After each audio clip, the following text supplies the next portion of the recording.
Tayo po ay magtatanim ng alokbati. Alokbati po yung itatanim natin. Kukain ko lang po yung gulong na ilalagay ko sa balon. Ayan guys. So, lalakad lang po tayo dito.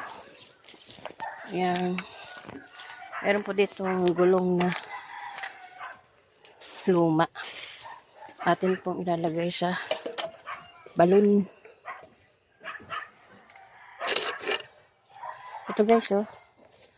Lagay natin doon sa balon para meron po siyang sarado. Ayan, good morning sa lahat.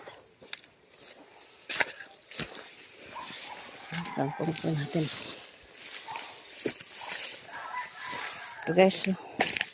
Bit-bit ko na yung gulong. Daming kalat po guys eh. Mula nung nag-typhoon.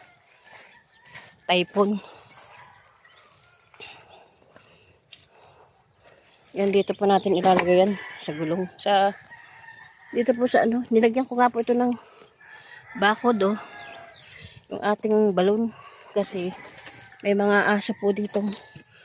Baka mahulog. Ayan, tinakloban po natin to. Ayan. Ayan po yung balon ko. Tingnan natin kung kasya. Kaso hindi po kasya guys. Ilalagay natin din sa balon. Para safe yung mga doggy. Yan, magtatanim po tayo dito ng alokbati. Yan guys. So, may alokbati ako dito guys. Ayan, ito. Binili ko pa po yan. Dito sa may gilid ng balon. Dito ko po itatanim guys.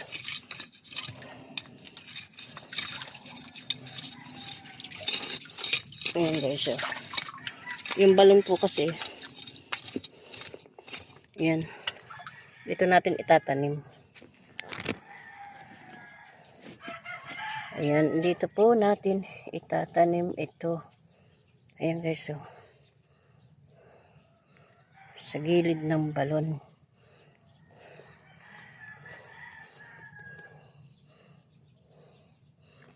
Ayan. Para lagi po siyang nadidiligan. Ayan guys. So,